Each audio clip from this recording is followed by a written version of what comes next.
Assalamualaikum warahmatullahi wabarakatuh. Kembali lagi di channel Yaping United bersama saya Aska dan juga Oke, pada episode kali ini kita akan membahas tentang preview ya match yang akan berlangsung besok, yaitu antara Manchester United menghadapi Aston Villa. Pertandingan ini akan berlangsung di kandang ya, di Stadion Old Trafford. Nah, ini untuk secara susunan pemain nih dari Bang Rokim, melihatnya ini gimana ini? Apakah ada pemain-pemain yang bisa bermain untuk match besok? Di susunan pemain kita melawan Villa, kalau kita lihat dari pertandingan kemarin, apakah yang jadi penasaran saya adalah apakah Sesko diturunkan menjadi pemain starter ya, kayaknya kan dia bagus di super sub di beberapa pertandingan kemarin. Jadi di pertandingan ini apakah Carrick akan menurunkan Amad Diallo lagi di kanan, Bumo di tengah, atau dia akan langsung Sesko lagi? Kalau menurut saya ini sudah membuat prediksi untuk line up. Kalau buat saya sih kemungkinan besar besok itu untuk strikernya kembali menjadi Bumo ya. Karena terlihat ketika melawan Newcastle kemarin, ternyata Sesko ini memang lebih cocok dimainkan sebagai super sub daripada sebagai starter ya. Jadi menurut saya Amad akan kembali bermain di posisi kanan, kemudian strikernya Bumo, dan mungkin untuk babak kedua nanti mulai ada pergantian, yaitu Sesko menggantikan Bumo. Kemudian di sini kita lihat kembali sepertinya Luke Shaw sudah bisa kembali ya, sudah bermain besok di posisi kiri. Jadi kemungkinan besar untuk back kiri akan diisi oleh Luke Shaw. Karena cederanya nggak parah ya ternyata ya. Ya, untungnya tidak parah. Ringan, harusnya kita menambah kestabilan di lini belakang kalau ada Luke Shaw ya. Ya benar. Kemudian untuk back tengahnya itu diisi kembali oleh Harry Maguire dan juga Leny Yoro, karena yang tersedia memang itu ya. Matthijs de Ligt apakah sudah? Masih belum. Matthijs de Ligt, Licha dan juga Dorgu itu masih lama sepertinya. Ya, kemudian untuk posisi tengah. Nah, ini posisi tengah. Ini kalau saya prediksi ini masih akan menggunakan Casemiro dan juga Kobbie Mainoo. Namun dalam berita terbaru ini sepertinya Mason Mount sudah bisa kembali berlatih ya, sudah kembali berlatih dengan skuad utama kembali ya. Mason Mount kalau dia bisa kembali, sepertinya juga sudah berlatih kan di beberapa footage sudah ada. Menurut saya akan terlalu dini kalau starter. Mungkin menurut saya akan di babak kedua terlalu riskan ya? Iya, terlalu riskan juga, dia kan kaki kaca ya, kita tahu sendiri tidak banyak bisa melakukan fake di lini tengah menurut saya. Kita kan perlu ada fake di lini tengah kan ini, karena kemungkinan Aston Villa akan bermain menyerang, kita akan counter attack. Jadi menurut saya agak riskan kalau langsung Mason Mount ya. Ya, terbukti juga peran Mason Mount ini sangat besar ya. Ini terbukti dari pernyataan Michael Carrick di mana dia memberikan pujian yang ya sangat baik kepada Mason Mount. Dia berkata, "Dia pemain penting bagi kami. Mason dan memilikinya kembali dan terlibat adalah langkah yang baik bagi kami. Dia tidak 100% dalam hal back karena dia hanya berlatih dalam waktu yang sangat singkat, tetapi dia kembali dan itu bagus untuk kami. Kami akan melihat apakah dia terlibat atau tidak pada hari Minggu. Tetapi itu adalah langkah besar baginya, jadi kami senang untuk itu." Ya, jadi kalau dari pernyataannya sendiri ini terlihat sepertinya Michael Carrick ini sangat mempercayai ya untuk kualitas dari seorang Mason Mount. Karena Mason Mount pemain Inggris ya. Karena dia punya selain itu menurut saya dia juga punya pengalaman yang bagus di lini tengah daripada backup playernya ya. Atau Kobbie Mainoo, atau yang tengah kita ada aja Fletcher, Akademi, Ugarte. Saya lebih tenang kalau mungkin Mason Mount bisa menggantikan Kobbie Mainoo di tengah sih. Nah, kalau menggantikan Kobbie Mainoo pada pertandingan besok, apakah Mason Mount ini bisa cocok untuk bermain bersama Bruno Fernandes? Ya. Di era Ten Hag kan kita sudah tahu ya, ini pemain tabrakan dua-dua ini. Jadi mungkin kalau kita bisa narik Mason Mount ke kanan atau ke kiri bisa, atau Bruno dimainkan ke kanan lagi. Tapi tengahnya harus Sesko itu, karena pasti kan umpan silang kan kalau Bruno di kanan. Iya. Akan jadi opsi yang menarik kalau musuh ternyata low block setelah atau amit-amitnya kita kebobolan ya. Tapi kalau menurut saya ini Aston Villa ini kayaknya tidak akan bermain low block ya. Karena di sini terbukti ya kalau dari secara statistik sendiri mereka ini secara possession sama seperti kita 53%. Ini kan menunjukkan berarti mereka itu juga bermain secara terbuka.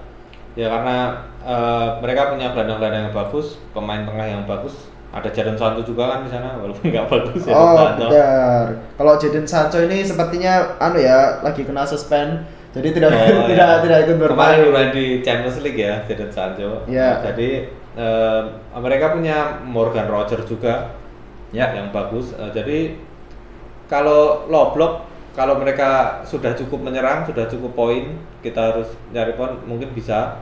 Tapi akan menyerang sih harusnya. Aston Villa akan menyerang. Ya, di sini bisa terlihat dari head to head-nya juga ya. Dari 29 match pertandingan, mereka sudah mencetak gol baru 39, tidak sebanyak Manchester United sudah mencetak 51 gol. Berarti secara efektivitas gol ini sepertinya tidak sebaik dari Manchester United ya. Tapi dari efektivitas win match itu juga bagus karena dia juga di peringkat 3 kan. Sekarang kita peringkat 4 tapi poin sama ya, karena sama. Beda gol. Jadi ini akan jadi perebutan peringkat 3 ya. Benar. Ini akan jadi turning point lah. Dan di sini juga terlihat secara kemasukan golnya di sana malah di Aston Villa sendiri malah lebih baik karena hanya kebobolan 34 sementara MU sudah kebobolan 40 gol. Sebenarnya ini tidak banyak tapi ini juga menunjukkan bahwa dari lini pertahanan Manchester United masih butuh sepertinya harus lebih solid ya. Kan mereka juga punya Emi Martinez juga kan. World Cup keeper itu juga jadi pertimbangan kenapa backnya jadi bagus sih. Ya, dan itu terbukti dari clean sheet mereka yang sudah bisa melakukan 8 kali clean sheet sementara MU baru 5 kali ya. Ya, di sini kita bisa melihat kemungkinan line up yang akan digunakan oleh Aston Villa yaitu menggunakan strategi 4-2-3-1 juga sama ini. Ya, sama. Nah, di sini yang perlu kita waspadai sebenarnya ada satu nama ini, Morgan Rogers. Kalau menurut Bang Morgan bagaimana ini? Morgan Rogers itu pemain yang bagus banget menurut saya, secara fisikal juga bagus. Ya. Winger punya fisikal yang bagus, flashing yang bagus banget. Sangat bagus. Dia bisa back through ya, bisa dari tengah bisa langsung ke depan, bisa di kanan. Kemarin di Champions League di kiri, saya terkejut. Jadi pemain ini akan jadi incaran klub besar kalau menurut saya, Morgan Rogers. Ya, sepertinya dia memang sudah banyak dipantau ya oleh klub-klub besar. Dan selanjutnya ini dari pemain Aston Villa sendiri ada seorang nama Oli Watkins. Nah, ini incerannya Amorim kemarin. Ya. Clinical banget kalau dibandingin Højlund. Kan dulu kita pakai Højlund ya pas ini. Kalau dibandingin Højlund itu ini versi matengnya menurut saya kalau buat. Dan juga dia lincah kan ya. Itu cepat, lincah, klinikal, jadi striker banget sih menurut saya. Dan ini sebenarnya kita harus cukup waspada oleh Oli Watkins karena back kita itu kan kalau ketika menghadapi pemain cepat ini agak cukup keteteran ya, agak cukup kesusahan. Lambat ya bagi kita ya. Ya, jadi defense kita harus lebih solid lagi ya untuk menghadapi Aston Villa besok. Ya, sekarang kita lihat di sini dari pemain yang kemungkinan harus diwaspadai juga itu ada Amado Onana. Onana yang bener ya ini. Ini pemain DMF, jangkar, mirip Casemiro. Ya. Tapi menurut saya kalau MU juga sulit banget cari pemain, Elliot Anderson atau Adam Barton yang semua pengen. Ini jadi pertimbangan walaupun enggak wah ya menurut saya, kurang wah, tapi pemain ini punya kualitas. Dia pernah ada video kan dia clean sheet beberapa kali ngantongin pemain. Ya. Ini kan akan jadi pemain yang baik sih menurut saya tapi pengganti Casemiro menurut saya harus yang kualitas sih. Ya karena kita juga udah mengincar beberapa nama ya dari Elliot Anderson, terus juga ada ada Morton, Amado Onana, kemudian Baleba. Ya, Baleba juga bagus menurut saya. Ini agak surut ya pemberitaan Baleba ini bisa jadi kita diam-diam ambil Baleba tapi nggak bagus juga sih. Kurang ya Baleba. Ya sebenarnya untuk mencari pengganti yang benar-benar tepat untuk seorang Casemiro memang susah ini. Casemiro Baleba itu daripada Maino menurut saya bagus banget. Defense pasti kuat. Tapi secara Casemiro kreatif sudah tidak bermain juga musim depan. Iya, tapi kalau Kalau kemarin loh maksudnya, kalau iya. kemarin kan pengen toh. Nah, kalau kemarin bisa sih menurut saya bagus banget ini. Ya benar. Oke, kemudian di posisi gelandangnya juga ada nama Yuri Tillmans. Ini bagus. Ini bagus. Yuri Tillman AMF ya kayaknya. Atau Tengah sayap? sekarang tengah kayaknya. Tengah lah. Ya, ini bagus ini.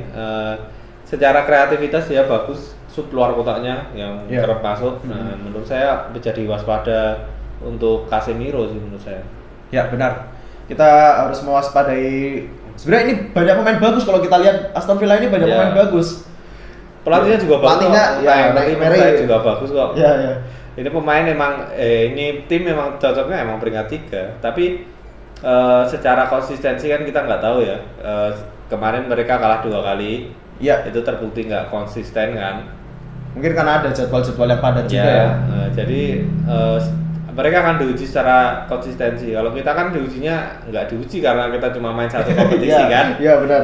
Jadi kita lebih fit harusnya, lebih punya kematangan untuk bermain sih. Nah, ini menurut saya ini faktor penentu dari match besok ini salah satunya dari wasitnya. Kalau kamu tahu Bang Rokim, wasitnya besok ini yang akan memimpin Cek jalannya buka. pertandingan adalah Anthony Taylor.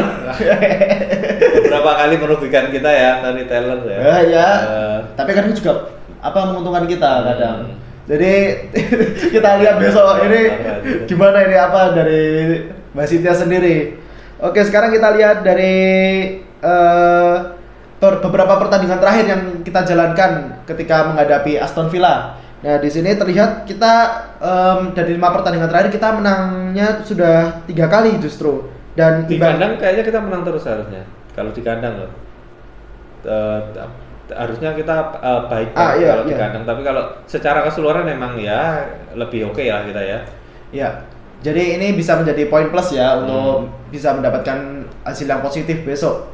Nah, di sini terlihat juga kita bisa melihat secara klasemen kita masih sama ya poinnya dengan Aston Villa. Namun kita masih di peringkat 3. Nah, dan ini kita sangat perlu ya untuk memenangkan pertandingan besok karena kita sangat ingin mengamankan lebih cepat untuk posisi mendapatkan tempat untuk Liga Champion. Ya.